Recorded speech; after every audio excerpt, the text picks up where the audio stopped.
Hello friends, Sudhir maths classes में आप सबका स्वागत है। तो आज से मैं आर.एस. अग्रवाल का बुक जो होता है जनरल कंपटीशन का एसएससी रेलवे लेवल का, वो बुक को स्टार्ट कर रहा हूँ, उद्घाटन कर रहा हूँ। आज से मैं उस बुक का जो है लेक्चर डालना स्टार्ट करूँगा और जो है पूरे बुक मैं उसको कंप्लीट कराऊँगा। अगर आप ऑनलाइन मुझसे जुड़ना चाहते हैं, अगर उसको पढ़ना चाहते हैं तो आपको 499 रुपया में पूरा बुक कंप्लीट कराया जाएगा। ये ऑफर सिर्फ फर्स्ट बैच के लिए है। अगर फर्स्ट बैच कंप्लीट हो जाता है तो सेकंड बैच में ये फी थोड़ा सा बढ़ सकता है।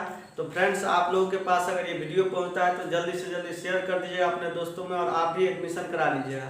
तो आज हम छोटा सा एक लेक्चर बनाएंगे, एक जो बोलते हैं इंट्रोडक्शन, उस टाइप का वीडियो बनेगा आज। तो थोड़ा चीज़ बताएंगे, इसके बाद कल से थोड़ा इसमें लॉन्ग टाइप का लेक्चर डालेंगे।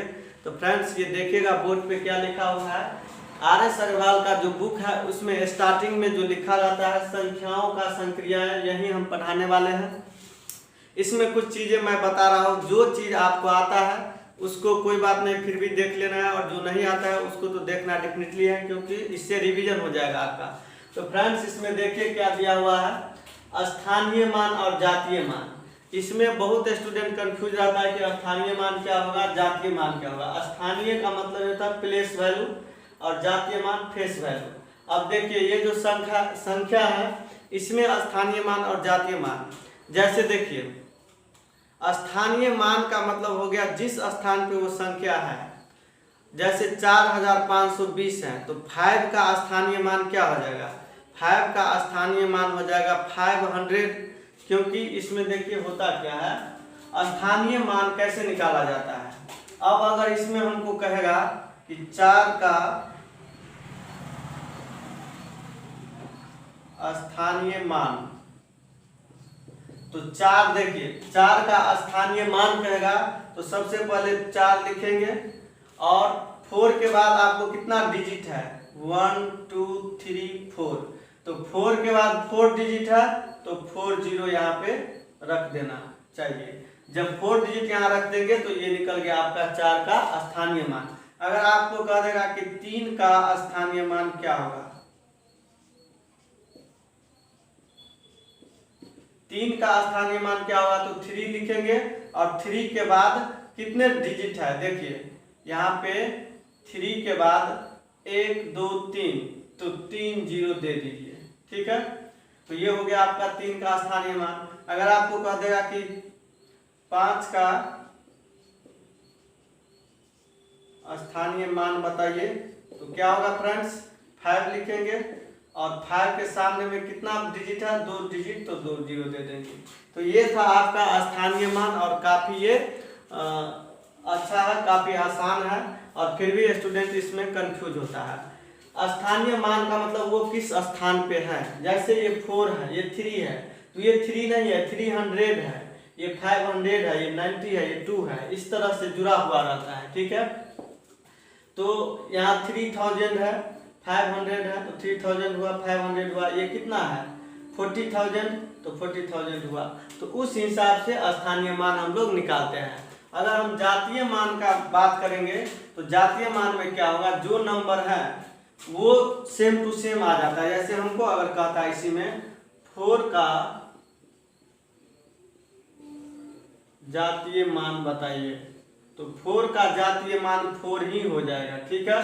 जिसका जातीय मान बोलेगा वही आंसर हो जाएगा, ये बात ध्यान में रखेंगे। अगर कहेगा 3 का जातीय मान बताइए तो 3 का जातीय मान 3 होगा। अगर कहेगा 5 का जातीय मान बताइए तो 5 का जातीय मान 5 हो जाएगा। तो फ्रेंड्स, आपको स्थानीय मान और जातीय मान अच्छा से समझ में आया होगा। ये हम उम्मीद करके चलते हैं, ये मान करके चलते हैं। आगे इसको राइट डाउन कर लीजिए, आगे बता रहे हैं। तो फ्रेंड्स, इस क्वेश्चन को आप लोग ध्यान से देखिएगा। इसी टाइप का क्वेश्चन एग्जाम में रहता है, लिखा है निम्न संख्या में 6 का स्थानीय मान निकालिए। तो देखिए ए नंबर में 6 जो है, 6 का स्थानीय मान निकालेंगे तो 6 किस स्थान पे है, देखते हैं। इकाई, दहाई, सैकड़ा, हजार, 10,000, लाख, तो लाख वाला स्थान पे है। तो 6 का अगर स्थानीय मान कहेगा, 6 का स्थानीय मान, तो 6 का स्थानीय मान क्या होगा, 6 केमा स्थान पे है, तो 6 लिख दिए और 1 2 3 4 5, तो 1 2 3 4 5 स्थानीय मान कहेगा तो स्थानीय मतलब होता है प्लेस, किस स्थान पे है वो, तो वो किस स्थान पे देखते हैं। इकाई, दहाई, सैकड़ा, हजार, दसा, लाख, ये लाख वाले स्थान पे है तो निश्चित रूप से ये कितना हो गया, इकाई, दहाई, सैकड़ा, हजार, दसा, लाख, 6 लाख हो गया। यानी कि 6 का स्थानीय मान कितना हो गया, 6 लाख हो गया, यानी कि ये 6 लाख वाले स्थान पे है। इसमें 6 का स्थानीय मान, इस संख्या का अगर बात करेंगे तो ए का आंसर हो गया। बी में अगर 6 का स्थानीय मान कहेगा तो कितना स्थान पे है, इकाई, दहाई, सैकड़ा, हजार, 10,000, तो 6 पे कितना, 1 2 3 4, 1 2 3 4, ये हो गया 60,000। यानी कि 6 जो है ये 10,000 वाला श्रेणी में आता है, इकाई, दहाई, सैकड़ा, हजार, 10,000, तो 60,000 हो गया। तो ये हो गया आपका स्थानीय मान। इसमें कहेगा 6 का स्थानीय मान, तो 6 का स्थानीय मान क्या हो जाएगा, 6 का स्थानीय मान हो जाएगा आपका 6 लिखेंगे, और 6 के आगे में कितना डिजिट है, 2 डिजिट है, तो 2 जीरो दे दिए। स्थानीय मान समझ गए फ्रेंड्स। लेकिन क्वेश्चन बोल रहा है 6 का स्थानीय मान तथा जातीय मान भी निकालिए, ठीक है। तो इसमें निकालिए 6 का जातीय मान। ए नंबर में अगर हम बात करेंगे 6 का जातीय मान, तो 6 का जातीय मान 6 होगा। बी नंबर में भी 6 का जातीय मान क्या होगा, 6 होगा, और सी नंबर में भी 6 का जातीय मान क्या होगा, 6 होगा। जातीय मान का मतलब जाति, फेस वैल्यू। फेस वैल्यू का मतलब उसका सेम टू सेम जैसा दिखता है वैसा ही उतार देना है, उसको बोलते हैं फेस वैल्यू, यानी कि जातीय मान। और प्लेस वैल्यू स्थानीय मान, वो किस स्थान पे आ रहा है, तो वो स्थानीय मान ऐसे निकलता है। तो फ्रेंड्स अब लगता है हमको जातीय मान और स्थानीय मान में कोई दिक्कत नहीं होगा आप लोगों को। आगे बढ़ते हैं।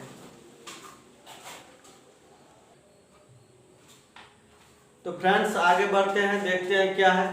आपके बोर्ड पे लिखा हुआ है सम संख्या, विषम संख्या, अभाज्य संख्या, ठीक है। तो सम संख्या, विषम संख्या, सम संख्या किसको कहते हैं, जो 2 से विभाज्य हो। ऐसा प्राकृतिक संख्या जो 2 से विभाज्य हो, सम संख्या कहा जाता है। और विषम संख्या ऐसा प्राकृतिक संख्या जो 2 से विभाज्य नहीं हो, विषम संख्या कहलाता है। तो ये सब तो ये बच्चा वाला चीज है, तो ये सब तो आप लोग को आता ही होगा। अभाज्य संख्या का दूसरा नाम होता है रूढ़ संख्या या यौगिक संख्या। कभी कभी क्वेश्चन में दे देता है यौगिक संख्या, तो स्टूडेंट को पता नहीं चलता कि इतना संख्या हम पढ़ लिए, ये यौगिक कहाँ से आ गया। तो ये कुछ नहीं है, ये जैसे इंसान का 2 नाम 3 नाम होता है, उसी तरह अभाज्य संख्या का 3 नाम है, अभाज्य संख्या या रूढ़ संख्या या यौगिक संख्या। तो अभाज्य संख्या किसको कहेंगे, अभाज्य संख्या कहेंगे 1 से बड़ी ऐसी प्राकृतिक संख्या, 1 से बड़ी ऐसी प्राकृतिक संख्या जो 1 से डिवाइड हो और वो खुद से डिवाइड हो, उसको हम लोग क्या कहते हैं, अभाज्य संख्या कहते हैं। तो कहने का मतलब हम यहाँ लिख भी सकते हैं, क्या होना चाहिए, 1 से बड़ी ऐसी प्राकृतिक संख्या जो एक और केवल अपने आप से विभाजित हो, तो वो क्या कहलाएगा, अभाज्य संख्या। अब फ्रेंड्स अभाज्य संख्या में कंफ्यूज नहीं होना है आपको। अभाज्य संख्या जो होता है जनरली 2 से, अभाज्य संख्या आपका 2 से स्टार्ट होगा, 3 होता है, 5 होता है, 7 होता है, 11, 13, 17, 23, इस तरह से होता है अभाज्य संख्या। ये संख्या सब जो हम बोर्ड पे लिखे हैं, ये संख्या सब या तो 1 से डिवाइड होगा या तो वो खुद से डिवाइड होगा, अन्यथा किसी दूसरे नंबर से डिवाइड नहीं होगा। तो ये क्या हो गया, अभाज्य संख्या हो गया। अभाज्य संख्या में फ्रेंड्स लॉजिक है, लॉजिक ये है कि कभी कभी क्वेश्चन आपको क्या पूछ देगा कि 1 से 100 तक के बीच कितनी अभाज्य संख्या होती है, या कभी ये पूछ देता है कि 1 से 50 तक के बीच, 1 से 50 के बीच कितना अभाज्य संख्या होता है। कभी ये भी पूछ देता है प्रथम अभाज्य संख्या कौन सा है, कभी ये भी पूछ देता है ऐसा अभाज्य संख्या होता है जो सम हो। तो अभाज्य संख्या से काफी क्वेश्चन बनता है। तो फ्रेंड्स देखिए, अगर हमको पूछ देगा कि 1 से 100 के बीच कितनी अभाज्य संख्या है, तो हम लोग ऐसे लिख लेंगे, या तो हम याद ही कर लेंगे कि 1 से 100 के बीच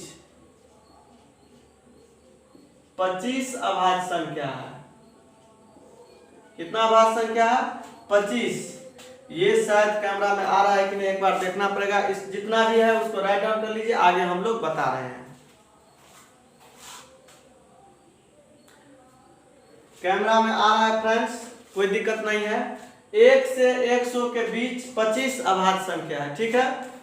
और अगर कहेगा कि 1 से 50 के बीच कितना, 1 से 50 के बीच 1 से 50 के बीच 15 अभाज्य संख्या है। आपको यकीन नहीं हो रहा तो आप ऐसे लिख करके और गिन सकते हैं, या तो सबसे बेस्ट रहेगा कि 1 से 100 के बीच कहेगा कितना अभाज्य संख्या, तो आप लिखिएगा फिर गिनिएगा। जनरल कंपटीशन में हमको इतना टाइम नहीं रहता है, तो सबसे बेस्ट है कि 1 से 100 के बीच में 25 अभाज्य संख्या होता है और 1 से 50 के बीच में 15 अभाज्य संख्या होता है। ये हम लोग को याद करना है। अगर हमको कोई पूछ देगा कि बताइए प्रथम अभाज्य संख्या कौन सा है, तो हमेशा ध्यान में रखेंगे कि प्रथम अभाज्य संख्या हो जाएगा फ्रेंड्स 2। हमेशा ध्यान रखेंगे इस बात को कि प्रथम अभाज्य संख्या 2 होगा। अगर कहेगा कि ऐसा अभाज्य संख्या बताइए जो सम हो, तो प्रथम सम अभाज्य संख्या हो जाएगा सम अभाज्य संख्या भी क्या होगा? 2 होगा। तो अभाज्य संख्या से क्वेश्चन ज्यादा से ज्यादा आने का संभावना रहता है, तो इसमें और कंसेप्ट क्लियर होगा।